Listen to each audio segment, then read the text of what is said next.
Movie start होती है और हमें एक सुनसान रास्ते में माइक नाम का एक आदमी दौड़ते हुए दिखता है।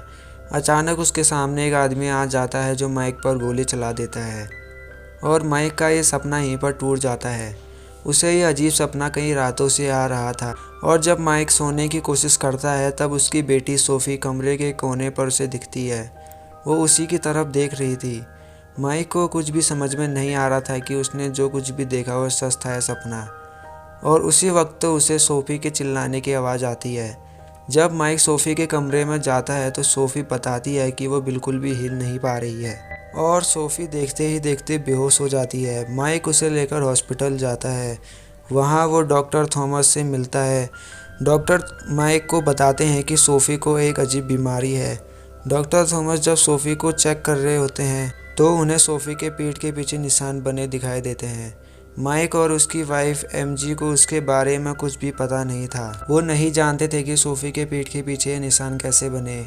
सोफ़ी की मेडिकल हिस्ट्री चेक करते समय डॉक्टर को ये पता चलता है 1 महीने पहले इस हॉस्पिटल में कार्ल नाम के लड़के की मौत हो गई थी और उसे भी ये अजीब बीमारी थी।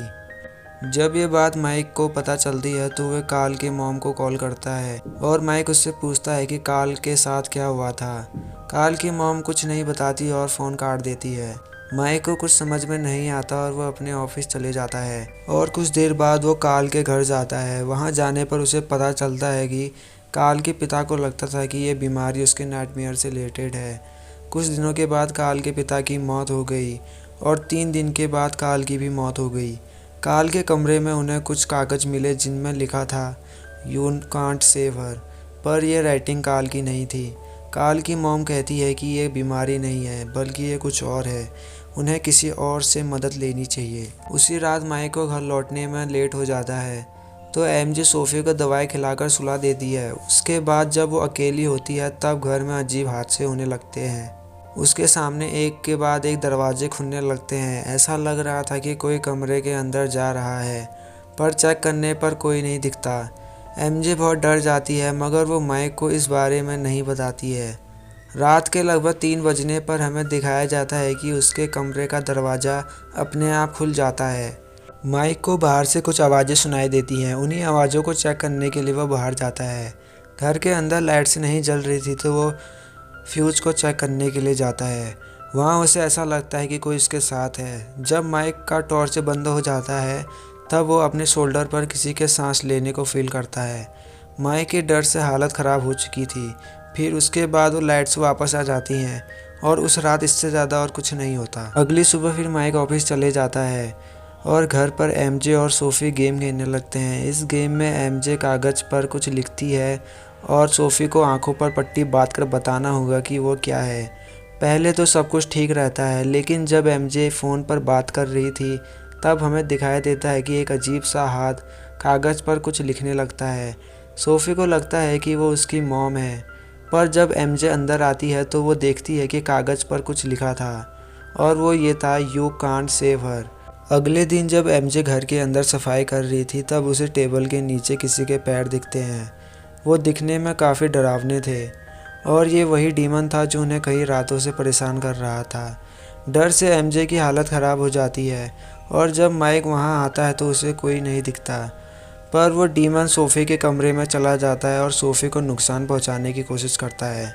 लेकिन तभी वहाँ माइक आ जाता है और सोफ़ी को बचाता है। उसी रात माइक को वही सपना आता है और वो सपने में देखता है कि उसके पिता उससे बार बार यही कह रहे थे यू कांट सेव हर। और माइक की अचानक नींद टूट जाती है और वो देखता है कि उसकी सोल उसके शरीर से अलग हो गई है। माइक को वो डीमन भी दिखता है जो सोफ़ी के शरीर से लाइफ सोल को सोख रहा था। माइक ये सब देखकर उस डीमन पर हमला कर देता है, पर वो डीमन बहुत ज़्यादा पावरफुल होता है। वो माइक को मारने लगता है लेकिन तभी एमजे माइक को बुलाती है और उसकी सोल माइक के शरीर में वापस चली जाती है और वो बच जाता है।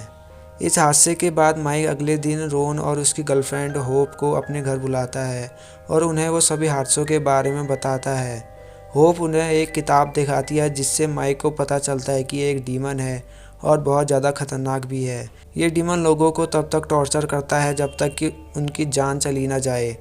अब रात हो जाती है और हमें दिखाया जाता है कि उस डीमन ने रोन को मार दिया है और बाकियों को मारने की कोशिश करता है। वो डीमन सोफी को पकड़ लेता है और सोफी को बचाने के लिए माइक उस डीमन को परमिशन दे देता है खुद को पोजेस करने के लिए, और डीमन को जो चाहिए था वो उसे मिल जाता है। डीमन माइक के शरीर की मदद से एमजे पर हमला करता है, लेकिन तभी वहाँ 2 पुलिस ऑफिसर्स आ जाते हैं और माइक पर गोली चला देते हैं, जिससे उसे बहुत ज़्यादा दर्द होता है। पर उसके अंदर का माइक खुश हो रहा होता है क्योंकि उसका परिवार अब सुरक्षित हो चुका था। और कुछ दिनों के बाद हमें दिखाया जाता है कि माइक को मेंटल असाइलम में रखा हुआ है।